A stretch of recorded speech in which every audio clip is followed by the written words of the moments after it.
పశ్చిమాసియా సంక్షోభం కొనసాగితే ప్రభుత్వం పెట్రోల్ డీజిల్ ధరలను పెంచే అవకాశం ఉందని reserve bank governor Sanjay Malhotra తెలిపారు. స్విట్జర్లాండ్లో జరిగిన ఓ సదస్సులో పాల్గొన్న మల్హోత్రా ఈ క్లిష్ట పరిస్థితుల్లో భారత ప్రభుత్వం ఆర్థిక పరంగా ఎంతో వివేకంతో వ్యవహరిస్తోందని తెలిపారు.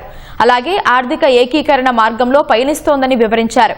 పశ్చిమాసియా యుద్ధ ప్రభావం భారత్పై ప్రభావం చూపడం ప్రారంభించాయన్న మల్హోత్రా ఇలాగే కొనసాగితే ప్రభుత్వం ధరల పెరుగుదలతో కొంత భారాన్ని వినియోగదారులపై మోపనుందని తెలిపారు.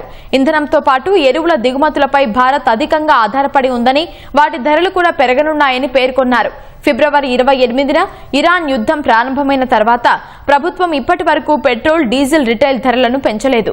విదేశీ మారక ద్రవ్యాన్ని ఆదా చేయడానికి ప్రధాని నరేంద్ర మోదీ ఇతర పొదుపు చర్యలతో పాటు ఇంధన వినియోగాన్ని, వంట నూనె వాడకాన్ని తగ్గించాలని పిలుపునిచ్చారు.